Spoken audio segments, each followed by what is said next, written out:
আসসালামু আলাইকুম ওয়া রাহমাতুল্লাহ। আপনি কেমন আছেন? আশা করি সুস্থ ও নিরাপদে আছেন। আলহামদুলিল্লাহ, আমিও আপনাদের দোয়া ও ভালোবাসায় সুস্থ ও নিরাপদে আছি। আপনার হাতের লেখা কি আরো সুন্দর ও আকর্ষণীয় করতে চান? তাহলে এই চ্যানেলটি আপনার জন্য। আমি কারি মাহবুব আলম আপনার জন্য নিয়ে এসেছি সহজ, কার্যকর ও প্র্যাকটিক্যাল টিপস, যা আপনাকে সাহায্য করবে হাতের লেখা আরো উন্নত ও সুন্দর করতে ইনশাআল্লাহ। চলুন কথা না বাড়িয়ে মূল ভিডিওতে চলে যাই। আলহামদুলিল্লাহ, আজকে আমরা প্র্যাকটিস করব ইংরেজি লেটার এ থেকে জেড পর্যন্ত।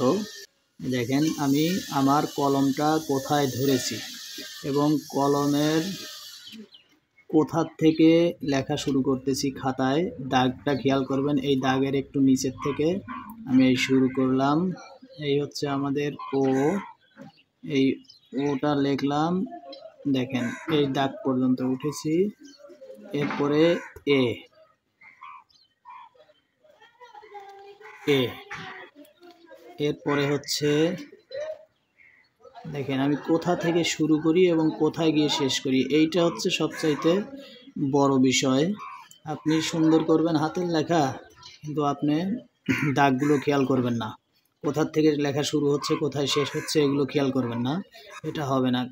লেখা সুন্দর করার জন্য আপনাকে প্রথমে এটা খুব ভালোভাবে খেয়াল করতে হবে এবং এটাকে বারবার প্র্যাকটিস করতে হবে। এ বি, এরপরে দেখেন সি, এই সি, আবার দেখেন সি, সি, এরপরে হচ্ছে ডি,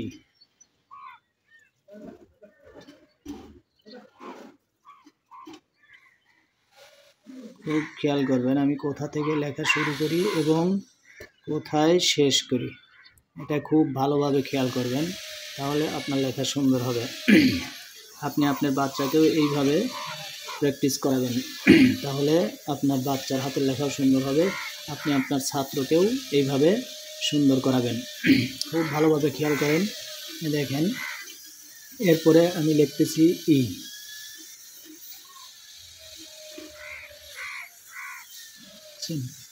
খুব ভালোভাবে খেয়াল করবেন কোথা থেকে লেখা শুরু করি।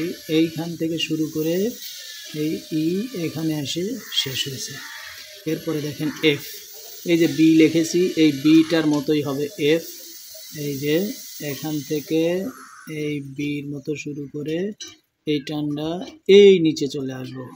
এফটা হবে 3 ঘরের লেটার, এফটা হবে 3 ঘর। খুব খেয়াল করবেন, বাচ্চারা এই এফ লিখতে গিয়ে উল্টাপাল্টা করে ফেলে। এফ হবে 3 ঘর। জি,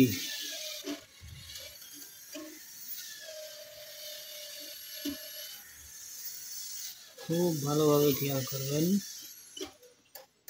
বাচ্চাদের হাতের লেখা সুন্দর করতে আপনাকে প্রথমে বাচ্চার মনোযোগ ঠিক করতে হবে। বাচ্চাকে বলতে হবে দেখো কোথা থেকে শুরু করতেছে এবং কোথায় গিয়ে লেখা শেষ করতেছে। এরপরে দেখেন এইচ,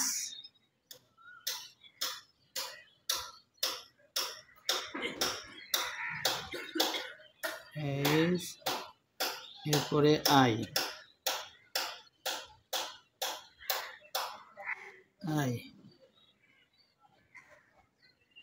এরপরে জে,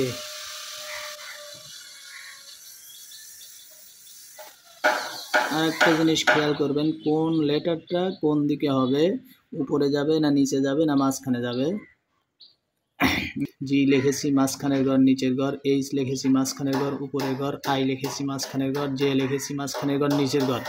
এই ঘরগুলো খুব ভালোভাবে খেয়াল করবেন। কে লিখতে মাঝখানের ঘর এবং উপরের ঘর, কে লিখতে মাঝখানের ঘর এবং উপরের ঘর, এবং এল লিখতে মাঝখানের ঘর এবং উপরের ঘর, মাঝখানের ঘর এবং উপরের ঘর।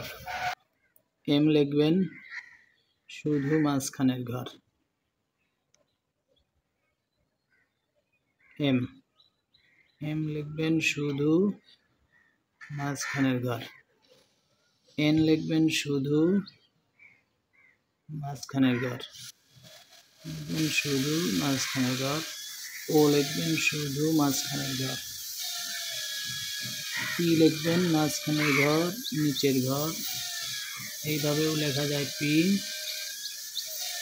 আবার 3 ঘরেও লেখা যায়, এই যে দেখেন মাঝখানের ঘর উপরের ঘর নিচের ঘর, এইটা হচ্ছে পি।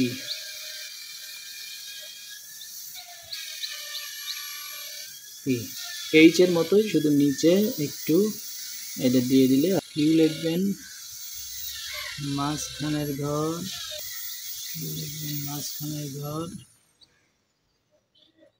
কিউ লিখবেন মাঝখানের, আর মাঝখানের ঘর, আর মাঝখানের ঘর এস, মাঝখানের ঘর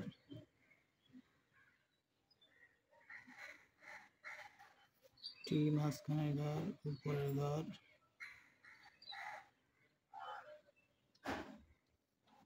ইউ, মাঝখানের ঘর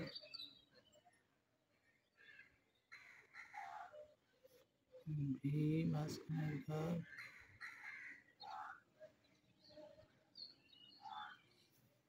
ডব্লিউ,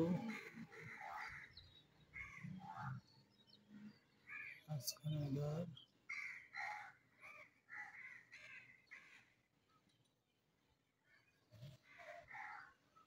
এক্স, মাঝখানের ঘর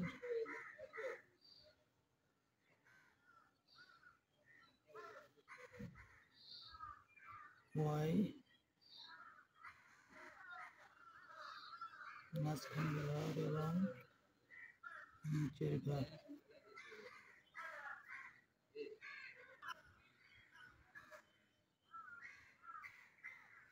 নিচের ঘর